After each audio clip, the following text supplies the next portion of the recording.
मुझे कल गिरफ्तार कर लिया गया। मैं अंदर रहूं या बाहर, हर पल देश की सेवा करता रहूंगा। मेरे शरीर का एक एक कतरा देश के लिए है।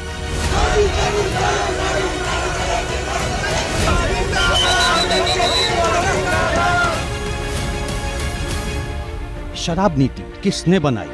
क्या वाकई 100 करोड़ की घूस खाई?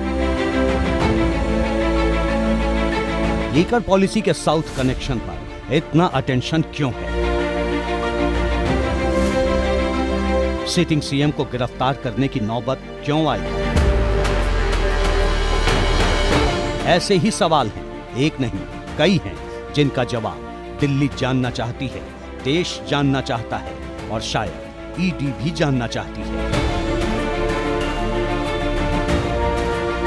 इसीलिए इस गेट के भीतर ईडी के अफसर हैं और रिमांड पर अरविंद केजरीवाल हैं, जिन्हें ईडी के कई तीखे सवालों का सामना करना होगा। 5 दिन और करना होगा, लेकिन आज क्या होगा? ईडी सूत्रों की माने तो अरविंद केजरीवाल से जांच एजेंसी की पूछताछ कुछ खास पॉइंट्स पर केंद्रित रह सकती है। साउथ लॉबी से जुड़े आरोपियों से भी केजरीवाल को रूबरू करवाया जा सकता है। खासतौर से के कविता और केजरीवाल को आमने सामने बिठाकर पूछताछ की जा सकती है। सूत्रों के मुताबिक इस दौरान अरविंद केजरीवाल से सवाल पूछे जा सकते हैं कि के कविता के जरिए साउथ लॉबी को नई शराब नीति में एंट्री के लिए जो 100 करोड़ रुपए बतौर रिश्वत ली गई, क्या उसकी जानकारी आपको थी? आपकी और के कविता के बीच कहां और कब मुलाकात हुई या संपर्क हुआ? क्या आपने के कविता या फिर साउथ लॉबी के कहने पर नई शराब नीति में प्रॉफिट मार्जिन 5% से बढ़ाकर 12% किया था? आपने क्यों श्रीनिवास लू को नई शराब नीति में एंट्री के लिए के कविता के पास जाने को बोला? क्यों नहीं माना जाए कि के कविता साउथ लॉबी में आपके नाम पर पैसे इकट्ठा कर रही थी? साउथ लॉबी से जुड़े अन्य आरोपियों से भी केजरीवाल को रूबरू करवाया जा सकता है। जांच एजेंसी मनी ट्रेल के सबूत दिखाकर केजरीवाल से जानने की कोशिश कर सकती है कि नई पॉलिसी में एंट्री से साउथ लॉबी ने जो 100 करोड़ रुपए दिए वो किस रूप में आप तक पहुंचे, मतलब कैश या अकाउंट में ट्रांसफर हुए। उन पैसों को आपने कहां और कैसे इस्तेमाल किया? विजय नायर, आपके और के कविता के बीच की कड़ी था क्या? ये वो सवाल हैं जो पहले राउंड की पूछताछ के दौरान के कविता और अरविंद केजरीवाल को आमने सामने बिठाकर किए जा सकते हैं। इस बीच बीआरएस नेता के कविता को राउस एवेन्यू कोर्ट ने 26 तारीख तक ईडी के रिमांड पर भेज दिया है। के कविता को 15 मार्च को हैदराबाद से गिरफ्तार किया गया था। एक हफ्ते की रिमांड 23 मार्च को खत्म हो रही थी, जिसे 3 दिन के लिए और बढ़ा दिया गया है। के कविता की रिमांड के लिए कोर्ट में ईडी ने दलील दी कि के कविता का साक्ष्यों और केस के अन्य आरोपियों से आमना सामना करवाना जरूरी है। यानी पूछताछ के दौरान जांच एजेंसी की कोशिश होगी कि 100 करोड़ रुपए की रिश्वत कनेक्शन को लेकर सबूत मिले हैं, उन्हें इनके बयानों से कोलैबोरेट किया जा सके। कोर्ट में सुनवाई के दौरान ईडी ने अरविंद केजरीवाल को लेकर स्कैम मामले को मास्टरमाइंड बताया था। कहा है कि केजरीवाल दिल्ली शराब नीति को बनाने में सीधे तौर पर शामिल थे। दावा किया कि इस केस से जुड़े कई सारे इलेक्ट्रॉनिक सबूत मिटाए गए, कई सारे फोन तोड़े गए हैं, 2 बार कैश ट्रांसफर किया गया, गोवा चुनाव में 45 करोड़ रुपए इस्तेमाल हुआ। रिमांड के दौरान के कविता और अरविंद केजरीवाल दोनों का जो आमना सामना होगा, उसका होमवर्क ईडी की जांच टीम ने करीब करीब पूरा कर लिया है। यानी कि सवालों की फहरिस्त तैयार हो चुकी है, जिसका जवाब न सिर्फ केजरीवाल बल्कि के कविता से भी लिया जाएगा। लेकिन केजरीवाल की गिरफ्तारी के बाद से ही देश की राजधानी की राजनीति उबाल मार चुकी है, जिसकी तस्वीर ये 3 तस्वीरें कर रही हैं। दिल्ली बीजेपी के नेता राजघाट पहुंचे, भ्रष्टाचार के खिलाफ लड़ने का संकल्प लिया, तो दूसरी ओर अपने नेता की गिरफ्तारी के खिलाफ आम आदमी पार्टी फिर सड़क पर उतरी। दिल्ली के शहीदी पार्क में आम आदमी पार्टी के नेता और कार्यकर्ता जुटे, पुलिस भी पहुंच गई। आम आदमी पार्टी के कई नेता और कार्यकर्ताओं को हिरासत में ले लिया गया।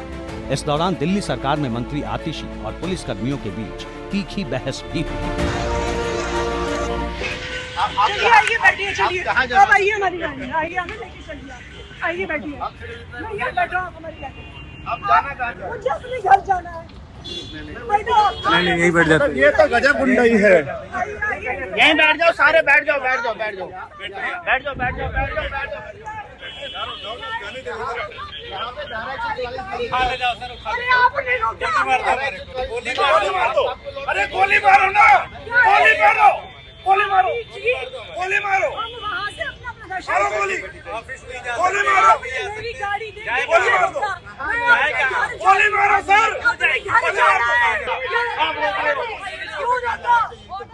आपका बता के जाएंगे क्या सर? आपका क्यों बताए, क्यों पूछ रहे हैं आप?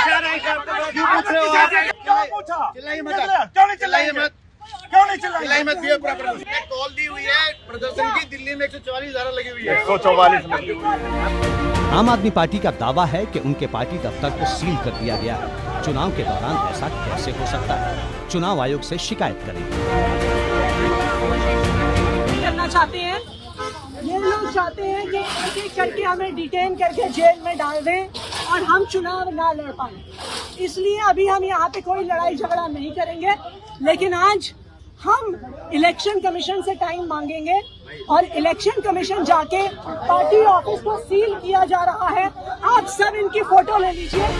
अरविंद केजरीवाल की गिरफ्तारी के बाद से आम आदमी पार्टी लगातार प्रदर्शन कर रही है।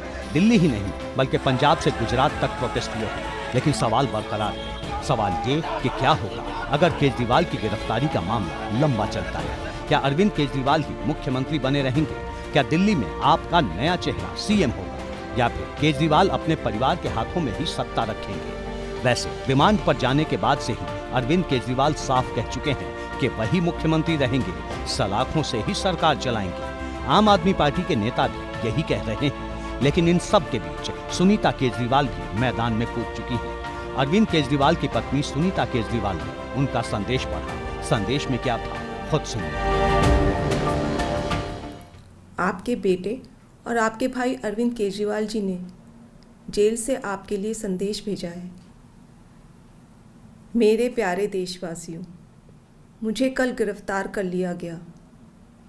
मैं अंदर रहूं या बाहर, हर पल देश की सेवा करता रहूंगा। मेरी ज़िंदगी का एक एक पल देश के लिए समर्पित है। मेरे शरीर का एक एक कतरा देश के लिए है। इस पृथ्वी पर मेरा जीवन ही संघर्ष के लिए हुआ है। आज तक बहुत संघर्ष किए, आगे भी मेरी ज़िंदगी में बड़े बड़े संघर्ष लिखे हैं। इसीलिए ये गिरफ्तारी मुझे अचंभित नहीं करती।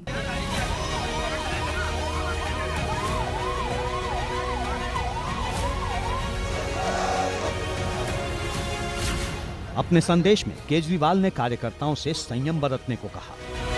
दिल्ली की महिलाओं को हर महीने 1000 रुपए मिलने का भरोसा दिया। चुनौती दी कि सलाखें उन्हें ज्यादा दिनों तक रोक नहीं पाएंगी। जल्द बाहर आने का दावा किया, लेकिन अगर ऐसा न हुआ तो क्या होगा?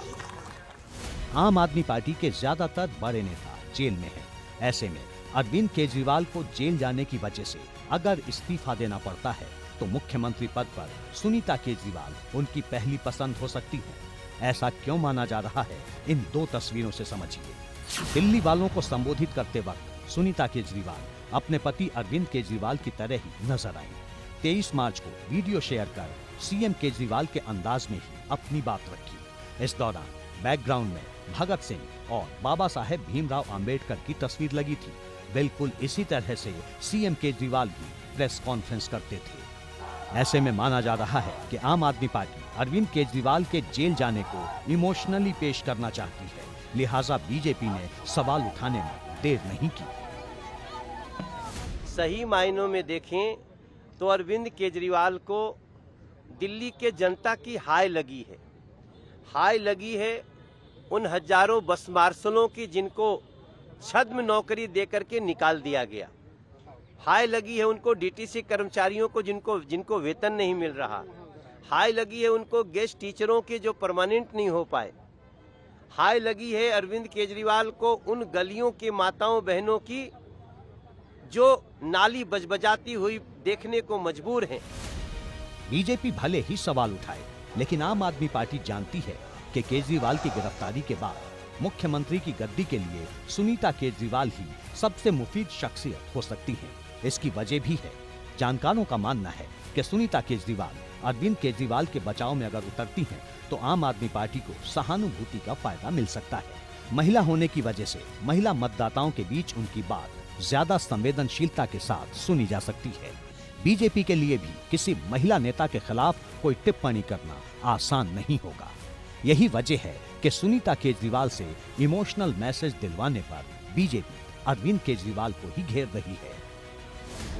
उनकी बाध्यता और उनकी वेदना, ये दोनों मैं समझ सकती हूँ। उनकी ये व्यक्तिगत वेदना जो आज वो सार्वजनिक कर रही हैं, मैं कहूँगी इस वेदना के लिए पूरी तरह जिम्मेदार हैं माननीय मुख्यमंत्री अरविंद केजरीवाल जी। उन्होंने अपने 100 करोड़ रुपए के किकबैक्स के लिए दिल्ली की जनता को 2002 से ज़्यादा करोड़ रुपयों के लिए ठगा है। सियासत अपनी जगह है, लेकिन एक और अहम बात ये भी है कि आम आदमी पार्टी के ज्यादातर कार्यकर्ता अरविंद केजरीवाल को ही अपना सबसे बड़ा नेता मानते हैं। ऐसे में किसी और नेता को सीएम बनाने पर पार्टी के ही कुछ नेताओं और कार्यकर्ताओं के उसके खिलाफ होने की आशंका हो सकती है, जबकि अरविंद केजरीवाल की पत्नी होने के कारण सुनीता केजरीवाल के खिलाफ शायद कोई न जाए। अंत में ये बिल्कुल स्पष्ट हो गया है कि लग रहा था कि शायद पार्टी के किसी नेता को ही वो मुख्यमंत्री के लिए आगे बढ़ाएंगे, लेकिन उन्होंने पत्नी सुनीता केजरीवाल जी को ही आगे बढ़ाया। इसका मतलब साफ है कि जिस तरीके से बिहार में चारा घोटाले में जेल जाने के बाद लालू यादव जी ने राबड़ी जी को मुख्यमंत्री बनाया था, उसी तरह केजरीवाल जी भी ये जानते थे कि ईडी उनको गिरफ्तार करेगी शराब घोटाले मामले में, और उन्होंने पहले से ही तय कर रखा था कि सुनीता जी को वो आगे बढ़ाएं। जिस तरह अरविंद केजरीवाल ने जेल से अपना पहला संदेश सुनीता केजरीवाल के जरिए भेजा, उससे भी यही संकेत मिल रहा है कि केजरीवाल के इस्तीफे की सूरत में सुनीता के पास ही दिल्ली की जिम्मेदारी हो सकती है। वैसे ये सब कयास हैं। आम आदमी पार्टी के साथ साथ अरविंद केजरीवाल भी साफ साफ कह चुके हैं कि सीएम तो वही रहेंगे, भले ही जेल से सरकार चलाएं। लेकिन कांग्रेस का क्या कहना है, वो सुन लीजिए। वो जेल में रहकर मुख्यमंत्री रहते हैं नहीं रहते हैं, इसमें कोई कानूनी बाधा तो है नहीं, और ये ऐसे भी आम आदमी पार्टी का अपना निर्णय है। वो क्या करना चाहती क्या नहीं करना चाहते वो जाने।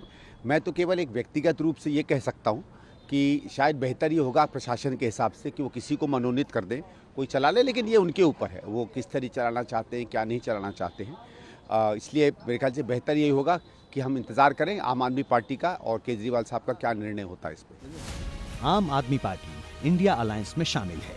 दिल्ली में कांग्रेस और आम आदमी पार्टी मिलकर चुनाव लड़ रही है, लिहाजा कांग्रेस ने केजरीवाल की गिरफ्तारी की टाइमिंग पर सवाल उठाए हैं। फिलहाल केजरीवाल ने अपनी गिरफ्तारी और रिमांड के आदेश को दिल्ली हाईकोर्ट में चुनौती देते हुए 24 मार्च तक तत्काल सुनवाई की मांग की है।